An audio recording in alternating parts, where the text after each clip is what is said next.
Olá, espero que todo mundo que acabe chegando aqui esteja bem.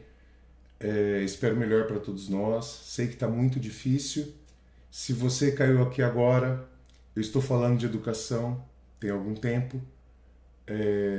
Estou empenhado junto com outras pessoas, né, nesse projeto que a gente está chamando aqui, não sei se vocês estão vendo, de Não Me Feder Paraná. E a gente está tentando debater educação e mostrar o quão distante nós estamos de algo que seja positivo para as pessoas aqui no Paraná. E aí, nesse processo, existem algumas produções e algumas aulas de sociologia, né? É uma aula que está sendo dividida em várias etapas, na verdade, acabaram sendo necessárias. Essa é a continuação, mas se você não viu os vídeos anteriores, não conhece, acabou de chegar, tudo bem, tá? Aqui na descrição vão ter os links dos outros vídeos, vão ter os links da página do Facebook, né? Lá vai ter entrevista de rádio, vão ter outras coisas que acabaram acontecendo também no processo. Quanto à luz e essas coisas, gente, a vida do professor é essa, para tentar dar aula em casa. Eu não sou profissional, eu não sou um youtuber e é assim que fica, tá? A gente faz com o que tem. Até o momento, então, né, que a gente está aqui começando essa nova parte do assunto, a gente falou sobre o ensino remoto, o ensino EAD, ensino à distância, tem gente falando tudo quanto é nome, que basicamente é a mesma coisa. Você está na sua casa e tem alguém longe de você tentando te ensinar alguma coisa. No Paraná, na educação pública, isso está acontecendo desde o dia 6 de abril, então nós já estamos fechando, né, completando o nosso quarto mês. Para fazer isso foi montada uma estrutura de comunicação que envolve televisão, envolve empresas de telefonia e envolve um aplicativo que o Estado disponibiliza e você tem acesso à plataforma de ensino que não é do Estado, tá? Da Google. Então, na verdade, o Estado contratou a Google para ser a responsável pela estrutura de educação. Bom, a gente discute depois. No vídeo que eu falo um pouco sobre os dados da escola, eu comento que se a gente pega a população mais pobre do Paraná, ou no geral, a gente encontra elas, né, encontra essas pessoas na escola pública, a média que aparenta ali, né, o que apresenta como dado tanto da pesquisa interna de uma escola como dados do IBGE, da Secretaria de Educação, do PNAD, enfim, mostra que a população mais pobre do Paraná tem, em média, para quem tem casa, né, uma TV, não chega a ter um computador por casa e não chega a ter 2 celulares, quando a média de moradores é de 4 pessoas, sendo 2 responsáveis e 2 pessoas em idade escolar, em média. Ou seja, se tem uma TV e um celular, no máximo 2, significa que já tem uma competição pelo uso do aparelho, horário de trabalho, enfim, já não fica fácil assim organizar a rotina do dia. Soma-se a isso a questão do professor na casa dele também, né? Porque aí que tá, a gente debate a estrutura que foi montada, que tem a ver com a TV, com as operadoras de telefonia celular e com os aplicativos. Mas também tem que debater aonde essa estrutura chega, né? Que é a casa das pessoas e os professores, e dos professores, né? As pessoas, alunos, responsáveis e os profissionais da educação. Por quê? Tudo bem eu construir uma ponte, mas se não tem ninguém querendo atravessá-la ou ninguém com condições de atravessá-la, de que adianta a ponte? Não é mais fácil eu mostrar para as pessoas a necessidade de atravessar a ponte ou talvez colocá-las em condições de atravessar essa ponte? Então eu acho que essa estrutura ela foi construída muito atrapalhada. Ela não pensou em nenhum momento na condição própria das pessoas. Ela simplesmente foi construída e aí as intenções, eu tenho quase certeza, eu não sei como é que isso funciona, mas eu tenho quase certeza, né, que não tem muito a ver com a vida das pessoas, porque se na casa das pessoas não tem as ferramentas, o professor não sabe usar, geralmente não tem as ferramentas também necessárias para produzir um bom conteúdo, então de que adianta essa ferramenta? Não sei. Enquanto isso estava acontecendo, eu me posicionei de forma política. Ou seja, eu fui contrário a isso e continuo sendo contrário a isso. Esse posicionamento é político, né? E aí abriram um processo contra mim. Pensando assim, se ele não deu a aula é porque ele está fazendo birrinha quando não é. Eu estou me posicionando politicamente em relação a isso. Esse sistema de ensino não garante uma boa aula. Eu, enquanto professor, não me sinto seguro, não fui treinado, a própria forma como o sistema foi elaborado não me auxilia a dar uma boa aula, e toda vez que eu entro em sala, eu estou pensando no futuro do aluno, eu estou pensando no quanto que ele vai poder tirar de proveito daquilo. E enquanto professor, eu sei que muitas outras pessoas compartilham essa opinião comigo, não é bem isso que está acontecendo, né? E aí eu me posicionei. A forma como o processo foi instaurado, né, como eles abriram o processo e como eles conduziram, chegando no resultado de tirar minhas aulas, ou seja, hoje eu estou sem salário, eu não sei se eu fui demitido, eu não sei se eu apenas perdi as aulas, eu não sei nada. Nem meu advogado sabe direito o que aconteceu comigo. Fica uma situação assim. Sendo que, na verdade, o que eu estou fazendo é uma luta política, eu estou me posicionando politicamente, eu tenho o direito de fazer isso. Né? Então eu digo que foi totalmente arbitrário, ou seja, eles inventaram que podia me processar, eles inventaram um processo, eles abriram e fecharam o processo, eles me condenaram e eu mesmo não estava sabendo de nada. Enfim. Sendo que também em relação a isso, tem que pensar, eu tenho um filho. Se você corta o meu salário porque eu estou fazendo uma luta política, você está afetando o meu filho. O meu filho não pode ser responsabilizado pela minha luta política. Porque eu não posso ser censurado por fazer uma luta política. Cortar meu salário é censura, né? E ao lutar, eu ensino ao meu filho e aos meus alunos que quando eu falo de educação, eu estou falando também de uma luta política. Eu estou falando também de fazer as nossas intenções serem atendidas. E eu, os alunos, os outros profissionais da educação, os responsáveis, todos nós temos o direito de fazer isso. Nós não podemos ser obrigados a nos calar, de forma alguma, né? Nesse papo todo, o que aconteceu então? Né? Um resumo. O que aconteceu? Então, eu vi esse sistema ser elaborado, né? A gente está vendo que os resultados não estão acontecendo, né? Assim, de uma maneira muito agradável. Nós estamos vendo que os alunos não estão participando. Enfim, e se estão participando, boa parte dessa participação é copia e cola. Isso não é educação, gente. Isso não é educação. Isso é burocracia. Isso é outro nome. É só para ter o dado. Aí eu passei a atividade, o aluno respondeu. Aí já era um número legal. Mas o que está lá? Entende? Então fica muito debate sobre as responsabilidades. Né? Assim, quais são as responsabilidades? O que está acontecendo? Quem é responsável pelo quê? Mas, professor, você não é responsável pela educação? Por que você não se posicionou, então, dando aula? Ou por que você não posicionou de outro jeito? Enfim, a gente vai conversar um pouco sobre responsabilidades. Mas, antes de mais nada, eu tenho o direito de me posicionar dessa maneira, porque é uma luta política. Eu estou falando do aluno, eu estou falando do professor, eu estou falando do responsável na casa dele, eu estou falando do sistema de educação, eu estou falando das empresas, das instituições sociais. Estou me posicionando politicamente. E se a gente for começar a falar sobre responsabilidades, nós precisamos começar a falar de uma pessoa bem específica, que é Renato Feder, que é o nosso secretário de Educação. Para falar sobre ele, eu queria começar com uma conversa com os professores do estado do Paraná. Tá difícil se adequar às ferramentas? Ou tá fácil? Porque tem gente que está tentando aprender a usar o Google Meet, o YouTube, as ferramentas de criação, e o Google Classroom e tudo aquilo. E tem gente que está fazendo só o básico, porque ninguém sabe quem que está fazendo o quê.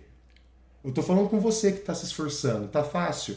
Quanto tempo você demorou para aprender as coisas? Quanto tempo você está perdendo, virando noite ou talvez preparando a atividade e você sabe que você demora mais tempo só porque você não sabe utilizar aquela ferramenta? Então, para quem não conhece o Renato Feder, eu queria que eu visse uma das falas dele aqui. Ó. Não, assim, eu assisti um vídeo tão engraçado que era um professor, ele tentando entrar na ferramenta, fazer vídeo enfim, ele não conseguia, né? Mas assim, não se estresse, tá?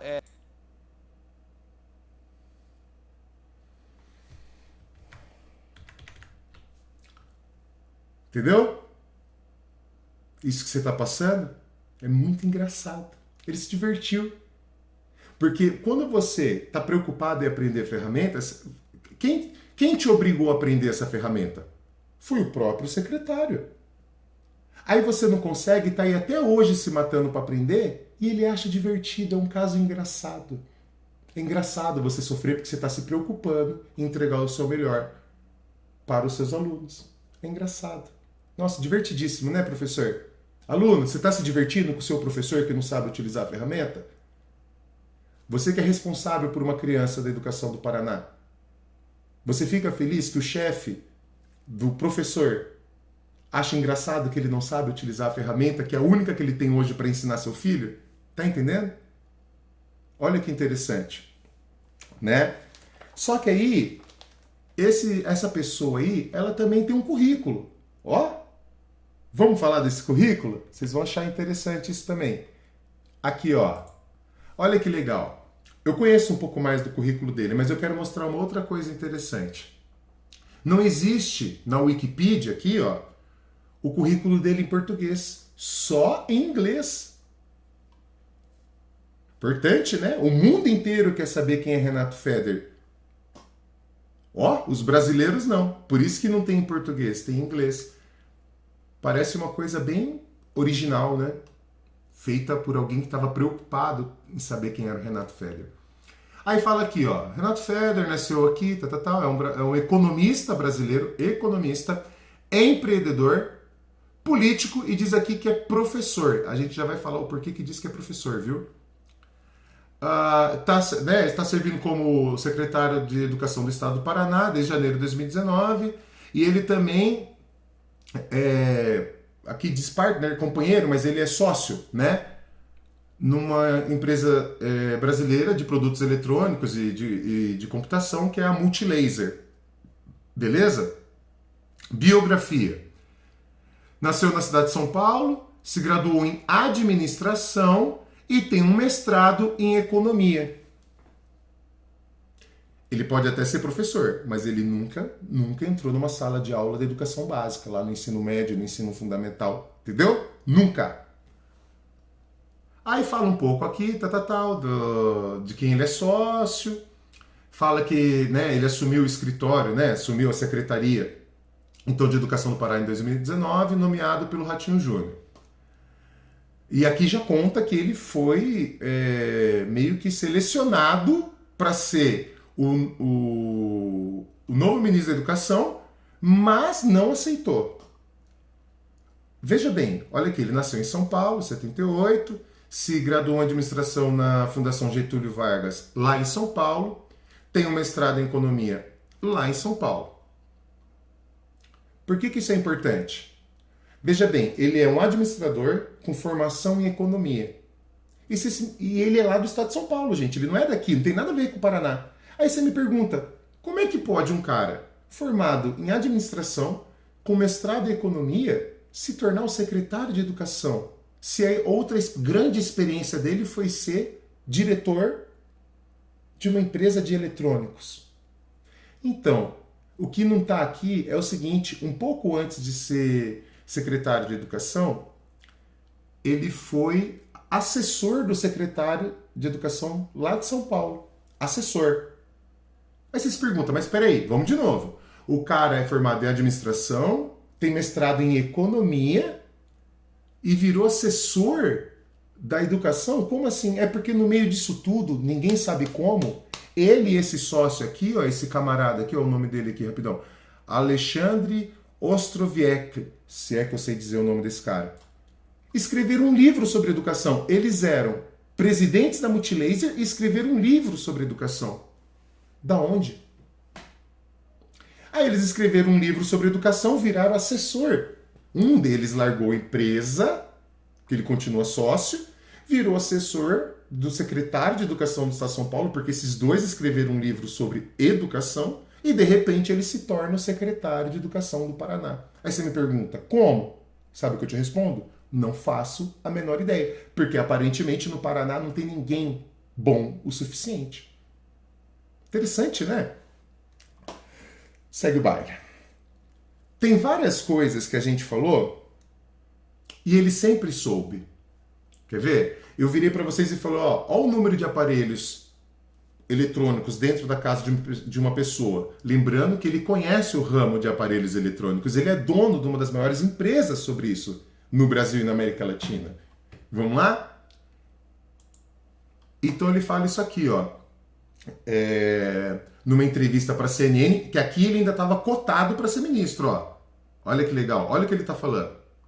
E aí eles, em muitos casos, utilizam o celular da família, né? Agora, qual que é a parte bacana? Eles utilizam de maneira gratuita. Você sabe que o que ele falou? Utilizam não os. Não o celular próprio, ó. O aluno não utiliza o celular próprio, utiliza o celular da família, porque um pouquinho antes disso, ele está falando que não tem mesmo. Ele sabe que você não tem celular suficiente na sua casa. Ele sabe que você não tem computador. Ele sabe. Entende? Ele sabe. Olha que doido.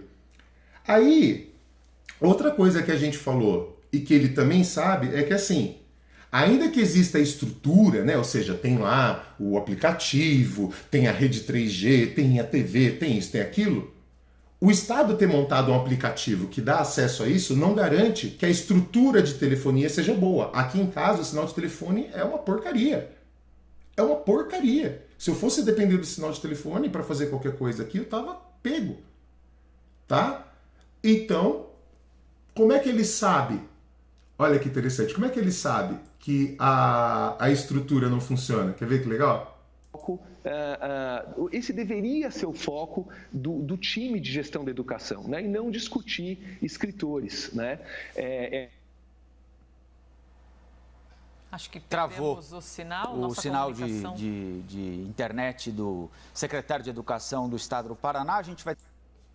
Eu preciso comentar ou eu posso pular? Porque por mim, eu posso pular. Por mim, na boa, eu posso pular. Tá certo? Pois bem, outra coisa que ele sempre soube é que o professor nunca ganhou o suficiente para fazer o que ele faz. Ele sabe. Ele sabe também que a gente está se matando de fazer hora extra. Quem tá empenhado, né? O professor que está super preocupado, está se matando de fazer hora extra. E mesmo assim, essas horas extras já são horas de trabalho que o dinheiro é ridículo. No outro vídeo eu mostrei meu salário, eu falei quanto que eu ganho por aluno. E ele sabe, ó. Quer ver? De história influenciou no aprendizado global do aluno. É muito difícil você mensurar isso, né? Então, o ideal é que você remunere bem os professores, né? E não por resultado. Prestou atenção nessa frase? Eu vou voltar aqui só um pouquinho. Peraí.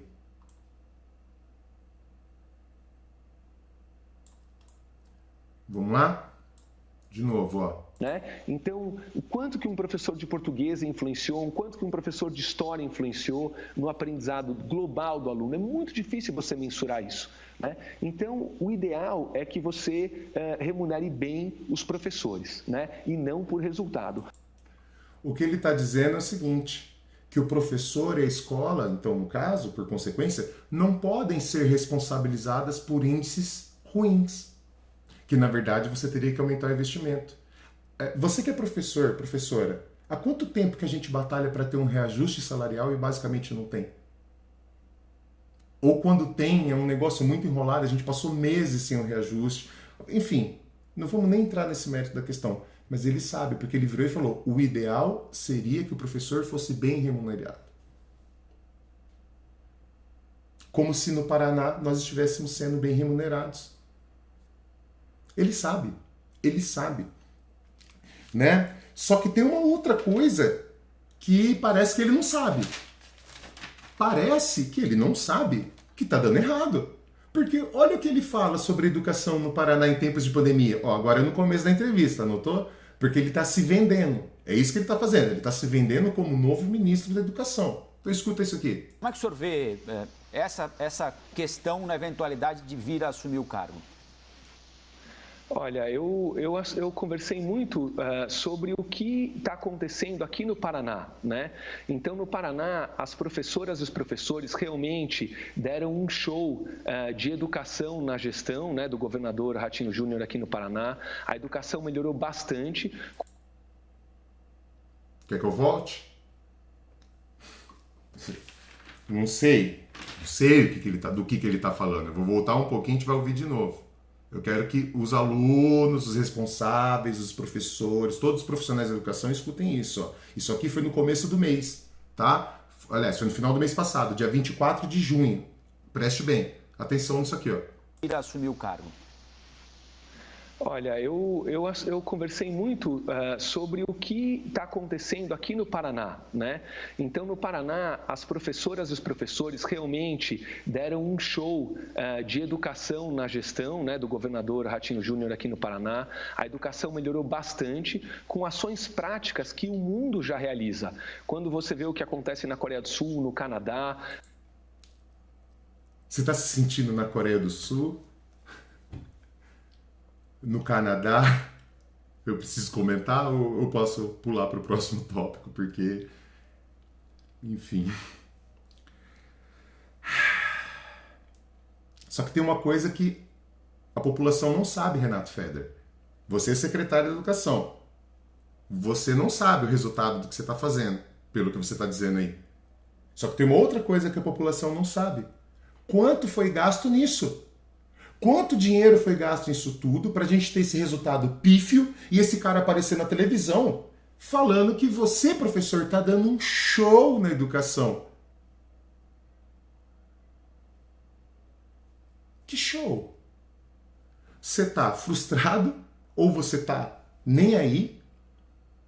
Ou você está fazendo o mínimo? Os alunos não estão aprendendo como está sendo propagandeado? Quase ninguém está participando? Que show é esse? Ó, nós estamos na Coreia do Sul, Canadá, hein? Muito massa. E a gente nem sabe quanto foi gasto nisso, tá? Para vir essa pessoa, o tal Renato Feder, secretário de Educação que caiu como paraquedas no Paraná, que ninguém sabe de onde veio, né? Porque não era daqui, nunca trabalhou aqui, nunca fez nada pelo Paraná, de repente ele aparece aqui e vira secretário de Educação, e nas duas primeiras oportunidades que tem já tá voando pro MEC. Legal, né? Muito massa. Então, quando você sabe que esse é o sujeito, a posição que ele está ocupando, as ações que ele está tomando, pô, vem uma outra pergunta. Instituições sociais, partidos, associações, ONGs, sindicatos, Ministério Público. Cara, vocês estão cegos ou vocês estão passando um pano? Não, é sério. A gente tem que começar a definir isso aí. Porque ou vocês estão cegos ou vocês são coniventes, cara. Todos nós estamos vendo, está sendo feito à luz do dia. Não é possível que vocês estejam, o quê? Mortos? Cegos?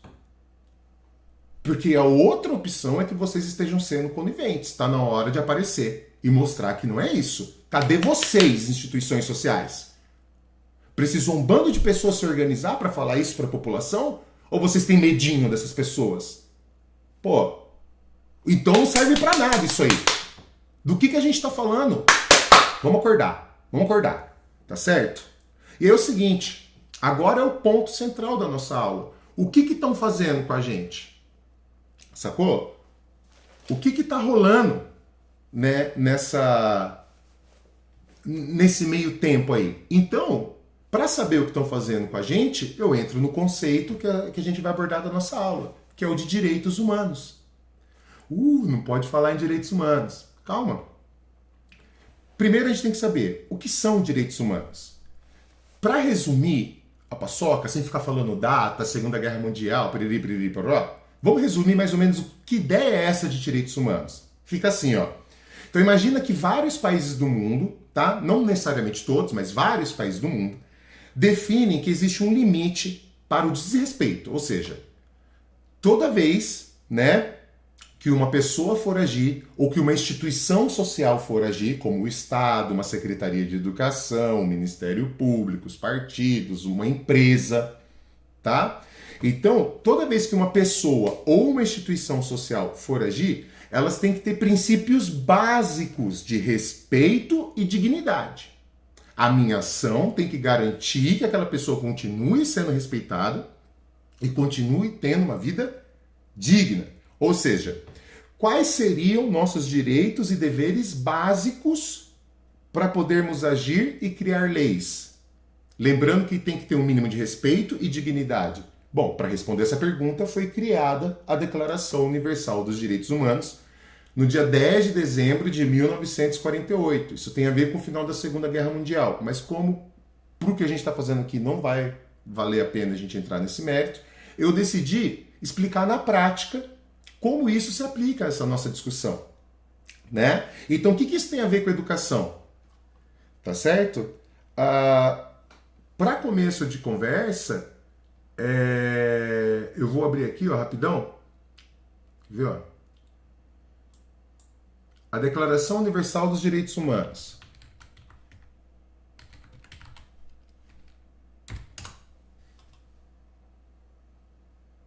Então, aqui, ó. Declaração Universal dos Direitos Humanos. Vamos lá.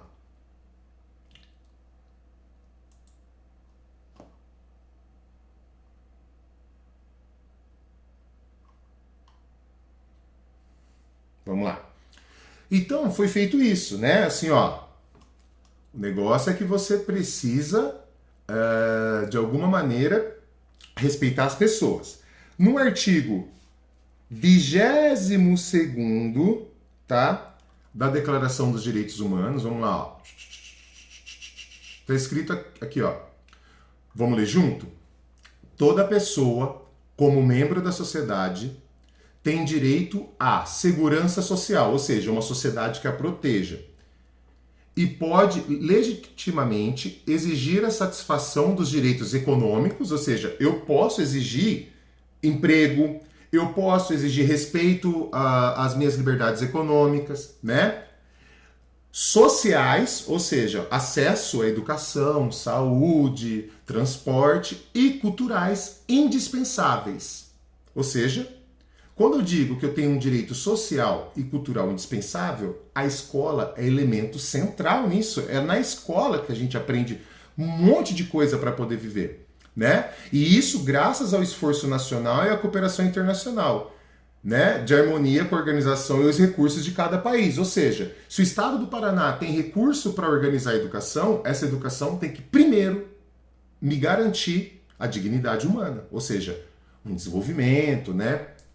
Então, falar de educação é falar de direitos humanos. Mas sabe o que é mais legal? Eles também sabem disso. E eles jogam com isso. Olha que interessante. Então, nós temos um dado aqui da Unicef, são 500 milhões já de alunos sem aula. Esse número vai chegar a 1 bilhão, segundo a Unicef. E seria um crime contra a humanidade se nós fôssemos omissos. Seria um crime contra a humanidade se nós fôssemos omissos. A questão é não ser omisso e agir quando esta ação leva a pessoa a não ter uma vida digna, uma vida respeitosa, uma vida plena, também é um crime contra a humanidade. Percebe? E eles sabem que eles estão falando disso. Eles sabem que é isso que está acontecendo, né? Então, no artigo 22º da Constituição, está falando que eu tenho, né, eu posso exigir legitimamente a satisfação dos direitos econômicos, sociais e culturais indispensáveis. Ou seja, eu posso exigir que a educação seja digna, plena, que te respeite, que te desenvolva, que te leve a lugares melhores e que você seja respeitado no processo. Não é simplesmente enfiar a goela abaixo. Entende? Ou ainda, a gente pode pegar aqui na Declaração Universal dos Direitos Humanos, no artigo 26º, aqui no parágrafo 2º, ó, tá escrito assim, que é esse aqui, tá? Tá bom? Esse aqui, ó. A educação deve visar a plena expansão da personalidade humana e ao reforço dos direitos do homem e das liberdades fundamentais, e deve favorecer a compreensão, a tolerância e a amizade entre todas as nações, papapá. Mas olha aqui, plena expansão da personalidade humana. Você que está tendo aula nessa rede, você está se sentindo assim? Você está achando que todas essas aulas e tudo isso está te levando como é que é? A uma plena expansão da personalidade humana? O que você está se sentindo assim quando você está tendo acesso a essas aulas ruins que estão sendo transmitidas na TV? Desculpe os professores que estão participando disso, mas as aulas são péssimas, horrorosas, tá? Você está tendo uma orientação, cada professor escolhe um jeito, você pode fazer o que você quiser, Ctrl+C, Ctrl+V, copiar e colar. Não sei aonde que isso, né, tem a ver com a educação que visa a plena expansão da personalidade humana. Entende? Qual que é a questão também? Mas é só na Declaração Universal dos Direitos Humanos que eu estou protegido? Vamos pegar a Constituição Brasileira? Olha só que legal. No artigo 1º, fala aqui, ó, que são os fundamentos, ou seja, antes de qualquer lei no Brasil, qualquer lei que exista no Brasil, não importa qual seja, antes de todas elas, você tem que respeitar isso aqui. Senão essa lei não pode ser construída ou essa metodologia não pode ser aplicada. Beleza? Então vamos aqui, ó.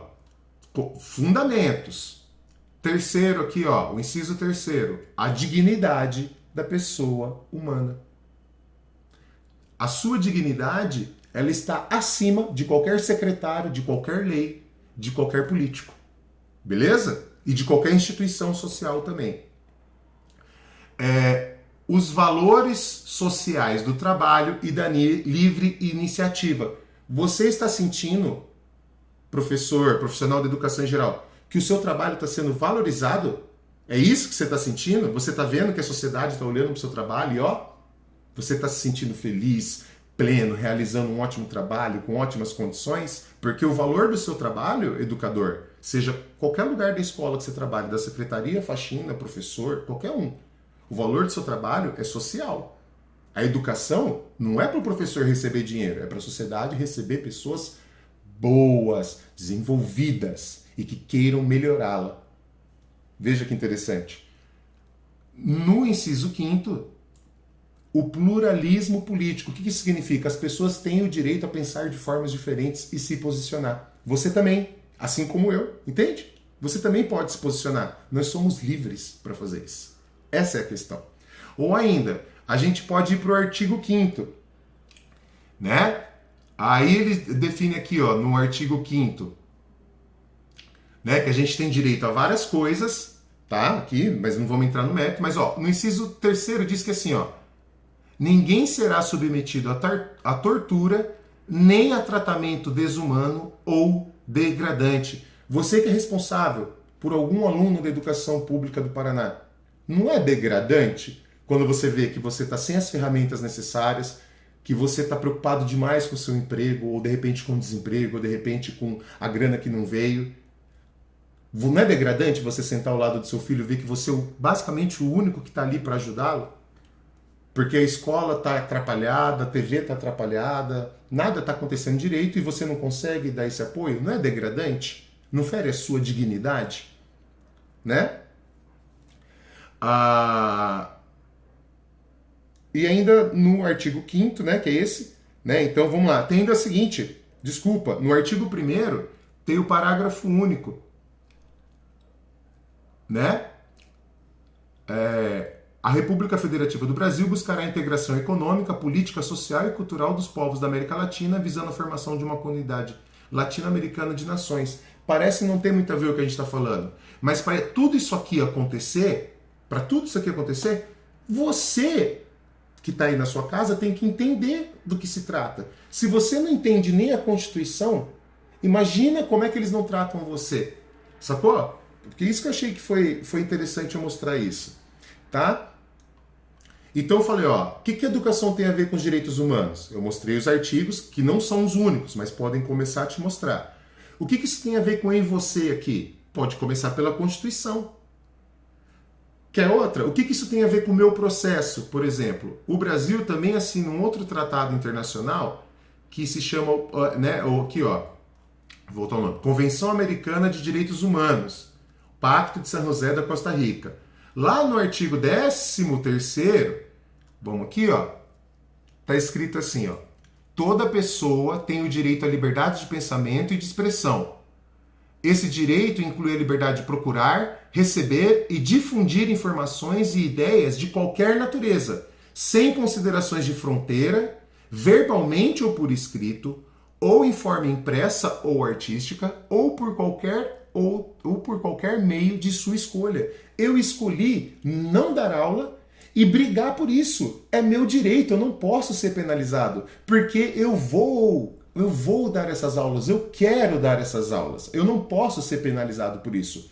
Eu estou agora aparecendo aqui, falando que tem outras pessoas que também estão entendendo assim, e nós estamos nos posicionando. Nós temos o direito, nós não podemos ser responsabilizados. O meu filho não pode sofrer por causa disso, porque é uma luta política. Eu não sou um rebelde apenas. É um rebelde. Não é um rebelde que tem uma leizinha que pode dizer que eu vou ficar sem salário, porque acima dessa lei tem a Constituição, a Declaração Universal dos Direitos Humanos, o Pacto de São José de Costa Rica. Não é uma leizinha de um secretário que pode me proibir de lutar politicamente, principalmente quando esse secretário não está nem aí para a educação do estado dele. Desculpa, mas é isso que aparenta. Não pode ser outra coisa, sabe? Fica muito difícil acreditar em outra coisa, né? E aí onde entra, então, o senhor Renato Feder em tudo isso? Fica difícil saber, né? Fica difícil saber, não fica difícil saber? Então eu acho melhor você perguntar. Imagina se você perguntasse para mim, pode ser aqui na página do Face, ou perguntar para o Renato Feder. Viu? A educação, responde lá para ele. Responde lá para ele, na verdade, assim, entendeu? Ó, o que você está sentindo? A educação que está chegando aí na sua casa, a educação que você está produzindo, está passando uma sensação de que você está sendo tratado de forma digna? É essa a sua sensação? Porque se você se sente de outra maneira, eles estão te desrespeitando enquanto ser humano. Né? É justo você ser tratado assim? Será que é justo? Nós estamos pagando por isso. Ou seja, nós aqui pagamos por essa educação. Mesmo os professores pagam pela educação onde eles trabalham. Será que a gente não está pagando, dando dinheiro para essas pessoas fazerem a gente sofrer, se sentir humilhado? Né? Será que o Renato Feder está preocupado? Hein, Renato Feder? Porque não parece, vocês estão entendendo? Será? Responde para mim se vocês estão se sentindo assim. Porque até então parece que ele não está preocupado. E as instituições sociais? Ministério Público, partidos, ONGs, associações, sindicatos, não interessa. Será que elas estão preocupadas também? E nós? Como é que fica a gente nisso? Espero que vocês tenham entendido até aqui. Eu estou apto a responder dúvidas aqui na página do Face. Tem outros colegas que eventualmente podem responder também. Agradeço a atenção e não me Feder, cara. Não me Feder.